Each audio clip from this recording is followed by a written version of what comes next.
B A honours राजनीति विज्ञान semester 1 discipline specific course भारतीय राजनीतिक चिंतन में विचार और संस्थाएं ideas and institutions in Indian political thought महत्वपूर्ण प्रश्न और उत्तर शीर्षक कौटिल्य की धर्म की अवधारणा प्रश्न कौटिल्य की धर्म की अवधारणा का वर्णन कीजिए उत्तर कौटिल्य की धर्म की अवधारणा भारतीय परंपरा में धर्म की अवधारणा का बहुत महत्वपूर्ण स्थान है।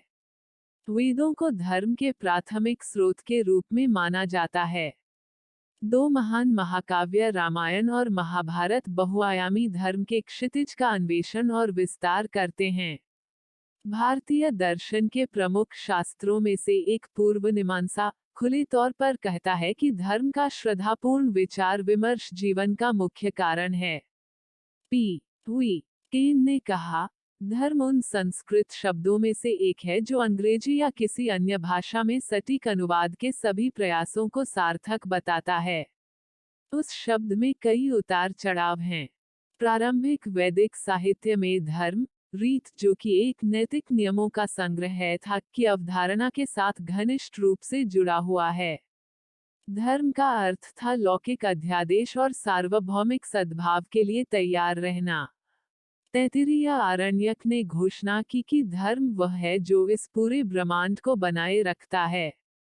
भीमा सूत्र धर्म को परिभाषित करता है जो कि वेद द्वारा निर्धारित है और जो समझदार लक्ष्यों को प्राप्त करने के लिए अनुकूल है। वैसे शिक्षा सूत्र इसे उस रूप में परिभाषित करता है जो खुशी और अंतिम आनंद की ओर ले जाता है। धम्मपद ऐसो धम्मो सनातनी में एक समानांतर प्रहार करता है। इस प्रकार धर्म की अवधारणा ने भारतीय मानस पर एक शक्तिशाली और प्रभावशाली प्रभाव डाला है। कौटिल्य का अर्थशास्त्र राजनीति और शासन कला के विज्ञान पर एक काम है। कौटिल्य ने अर्थशास्त्र को विज्ञान के रूप में परिभाषित किया है जो पृथ्वी के अधिग्रहण और संरक्षण के साधन के रूप में कार्य करता है। अर्थशास्त्र शब्द रामायण और महाभारत में राजनीति के विज्ञान के अर्थ में कार्यरत है। लेकिन राजनीति, दंडनीति और नीतिशास्त्र जैसे कई अन्य शब्द भी इसी अर्थ को व्यक्त करने के लिए प्रचलन में थे। इस विशेष शब्द अर्थशास्त्र को अपने काम के लिए चुनने का कारण यह हो सकता है कि अर्थ को बहुत पुराने समय से त्रिवर्ग या चतुर्वर्ग में से एक माना जाता है। इस प्रकार अर्थ शब्द, जिसका वास्तव में अर्थ व्यक्ति की भौतिक भलाई है, को तकनीकी रूप से आजीविका या पुरुषों द्वारा बसाई गई भूमि के रूप में परिभाषित किया गया है। इस प्रकार कौटिल्य उद्देश्यपूर्ण रूप से विषय वस्तु को चतुर्वर्ग के दायरे में लाते हैं। धर्म सबसे पहले और सबसे महत्वपूर्ण है। कौटिल्य को अक्सर यह दिखाने की कोशिश करते देखा जाता है कि अर्थशास्त्र का आधार धर्म है। अर्थशास्त्र की शुरुआत में ही वह कहते हैं कि सीखने की सभी चार शाखाएं और दंडनीति का अर्थ है धर्म और अधर्म का भेदभाव करना। वह केवल यह सिद्ध करने का प्रयास करता है कि कृति की विषय वस्तु का आधार धर्म है। कार्य के दौरान यह प्रवृत्ति स्पष्ट रूप से देखने योग्य है। समापन टिप्पणी में भी कौटिल्य स्पष्ट रूप से कहते हैं कि अर्थशास्त्र धर्म को बनाए रखने में एक महत्वपूर्ण भूमिका निभाता है। कौटिल्य ने कहा है कि त्रयधाम वर्णाश्रम धर्म का आधार और निर्वाह है, और वह आगे सभी वर्णों और आश्रमों के कर्तव्यों को सूचीबद्ध करता है। इसके बाद एक सामान्य कथन आता है कि अहिंसा, सत्य, शौच, अनुसूया, असंशय और क्षमा सभी के सामान्य कर्तव्य है। स्वाभाविक रूप से इन विशेषताओं को धर्म के मूल सिद्धांतों के रूप में लेना चाहिए। लेकिन कौटिल्य ने स्पष्ट रूप से एक राजा या राजकुमार को इन सभी सिद्धांतों का उल्लंघन करने का निर्देश दिया है। वो हमेशा लोगों की सत्यनिष्ठा की परीक्षा लेने के लिए गलत तरीकों की वकालत करता है। इन दोनों में उपरोक्त सिद्धांतों का स्पष्ट उल्लंघन शामिल है। एकमात्र अवसर जहां कौटिल्य सीधे धर्म से संबंधित है, तीसरी किताब यानी धर्मस्थया के पहले अध्याय के अंत में है। यहाँ भी वे कार्य के मुख्य विषय अर्थात राज्य कला के संबंध में धर्म की स्पष्ट परिभाषा नहीं देते हैं, लेकिन वह केवल छंदों के माध्यम से एक संदेश देता है। अध्यायों के अंत में दिए गए समापन छंद कई बार न तो संक्षिप्त सारांश बनाते हैं और न ही पूर्ववर्ती कथनों के अनुरूप होते हैं। शायद ये छंद पहले के स्रोतों से पुनरुत्पादन हो सकते हैं। चर्चा के तहत छंद इस बात पर प्रकाश डालते हैं कि राजधर्म अन्य सभी धर्मों और वामाश्रमों का एकमात्र रक्षक है। व्यवहार, विवाद और दंड कुछ अवधारणाएं हैं जो राजधर्म के संबंध में यहाँ उजागर की गई हैं। एकमात्र कथन जो इस संदर्भ में धर्म की सामान्य परिभाषा प्रतीत होता है, वह है अत्र सत्य स्थिरो धर्मः। और यही एकमात्र कथन है जिसका अर्थ है कि धर्म का आधार सत्य है। इस प्रकार हम देख सकते हैं कि कौटिल्य ने राजनीति के उस विज्ञान या कम से कम उनके काम को स्थापित करने की सख्त कोशिश की है, जिसकी जड़ें धर्म, विशेष रूप से त्रय धर्म में हैं। लेकिन वेदों में देखी गई धर्म की अवधारणा का वर्णाश्रम धर्म से कोई लेना देना नहीं है। प्रारंभिक वैदिक साहित्य में हम धर्म की अवधारणा को एक अमूर्त सिद्धांत के रूप में पाते हैं जो इस पूरे ब्रह्मांड को बनाए रखता है। और बाद की वैदिक परंपरा का ध्यान यज्ञ संस्कार पर है। कौटिल्य, जो वर्णाश्रम धर्म का कट्टरता से प्रचार करते हैं, धर्म की सामान्य अवधारणा के खिलाफ जाते हैं जो वैदिक काल के बाद विकसित हुई थी। धर्म, अपनी सभी जटिलताओं के साथ, आमतौर पर मनुष्य की ऐसी सभी गतिविधियों के संग्रह के रूप में स्वीकार किया जाता है जो चीजों के लौकिक क्रम को सहारा देने, मजबूत करने और बढ़ावा देने के लिए प्रयोग किए जाते हैं। इसमें समाज में एक जीवित प्राणी के सामाजिक, आर्थिक, नैतिक, सामाजिक कर्तव्यों को शामिल किया गया है। कौटिल्य एक वामाश्रम प्रणाली को बढ़ावा देते हैं जहां एक ब्राह्मण सभी प्रकार की कड़ी सजा से बच जाता है, यहाँ तक कि वह पुरोहितवाद को भी बढ़ावा देता है।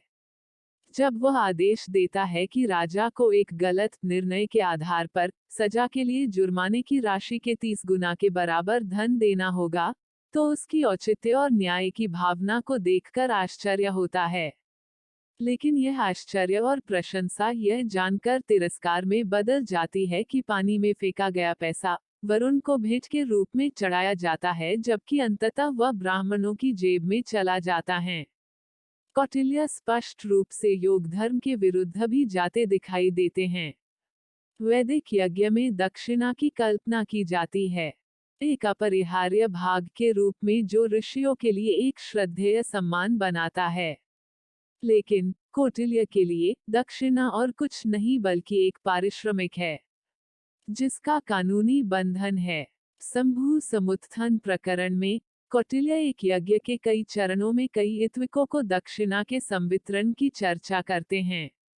यहाँ तक कि जब यज्ञ अधूरा छोड़ दिया जाता है तो वो बलि देने वाले और पुजारी के बीच समझौते के उल्लंघन का मामला भी उठाता है। जब हम धर्म शब्द के सबसे लोकप्रिय और स्पष्ट अर्थ पर विचार करते हैं, अर्थात धर्म, कौटिल्य को दूसरे के धर्म के पालन का शाब्दिक रूप से शोषण या दुरुपयोग करते देखा जाता है। अनुक्रमणिका के अनुसार जाने वाला एक सामान्य पाठक भी यह देख सकता है कि कौटिल्य के ईश्वर के संदर्भ और ईश्वर में विश्वास, धोखे और गुप्त निष्पादन से संबंधित खंडों में पाए जाते हैं। योगानुसंधान पर खंड इस कथन के साथ शुरू होता है, देवताओं के जुलूस और पूजा में कई पवित्र और सुरक्षित स्थान होते हैं जहां यज्ञ किया जा सकता है। कौटिल्य सुझाव देते हैं कि कोई व्यक्ति भगवान की मूर्तियों में शस्त्रों को शत्रु पर गिरा सकता है। एक और तरीका उन्होंने सुझाव दिया कि मंदिर के अंदर दुश्मन के शरीर पर एक गुप्त दीवार या चट्टान को गिराने के लिए कुछ यांत्रिक उपकरण का उपयोग किया जाए। वह देवबलि, श्राद्ध और तीर्थयात्रा के अवसरों पर भोजन विषाक्तता का भी सुझाव भी देते हैं। फिर से योगावमन खंड में कौटिल्य जोड़ते हैं, छिपे हुए स्थान से शत्रु को बाहर निकालने के लिए वह कई तरीके जैसे देवता, दानव या सुपर मानव शक्तियों के अचानक प्रकट होने की झूठी खबर फैलाकर और बाद में विश्वास का शोषण करके आम जनता के साथ साथ दुश्मन को भी धोखा देने की तकनीक का उपयोग करते हैं। यहाँ कौटिल्य देशदेवता, चैत्य देवता, निधिराक्षस, नागराक्षस आदि में लोगों के विश्वास के स्पष्ट शोषण की सलाह देते हैं। गपशप फैलाने के लिए कौटिल्य ज्योतिष के व्यवसाय का सुझाव देते हैं। इस प्रकार हम पाते हैं कि कौटिल्य स्पष्ट रूप से और बार बार जनता की धार्मिकता के शोषण का सुझाव देते हैं। हमें मंदिर की संपत्ति और पूजा के तरीकों जैसे प्रणेपता, उपहार, कुम्हार आदि के कई संदर्भ मिलते हैं। आपातकाल और अर्थव्यवस्था में मंदी के समय कौटिल्य राज्य द्वारा ही मंदिर की संपत्ति को लूटने की सलाह देते हैं। इन सब से पता चलता है कि कौटिल्य का सुविचारित मत राजा और राज्य के लाभ के लिए जनता के लोकप्रिय विश्वास और धार्मिकता का शोषण करने के लिए प्रोत्साहित करना है। इस प्रकार यह देखा जा सकता है कि कौटिल्य धर्म को मानव मानस को प्रभावित करने और इस प्रकार राज्य के हितों की रक्षा करने के लिए एक उपयोगी उपकरण के रूप में देखते हैं और उसका उपयोग करते हैं। लेकिन साथ ही हम इस तथ्य को भी नजरअंदाज नहीं कर सकते कि कौटिल्य ने नैतिक मूल्यों को बनाए रखने के लिए कई नियम बनाए हैं। यह वास्तव में इस तथ्य को उजागर करता है कि वो कितनी चतुराई से भारतीय मन में धर्म की गहरी अवधारणा के शोषण का संचालन करता है। तो कुल मिलाकर इस प्रस्तुति में हमने धर्म के विषय में कौटिल्य की अवधारणा के बारे में जानकारियां प्राप्त की। प्रस्तुति समापन। आपका धन्यवाद। Disclaimer: This notes has been made after a lot of research, yet the accuracy of the answers may vary. The author assumes no responsibility or liability for any errors or omissions in the content of this notes. The information contained in this notes is provided on an as-is basis with no guarantees of completeness, accuracy, usefulness or timeliness.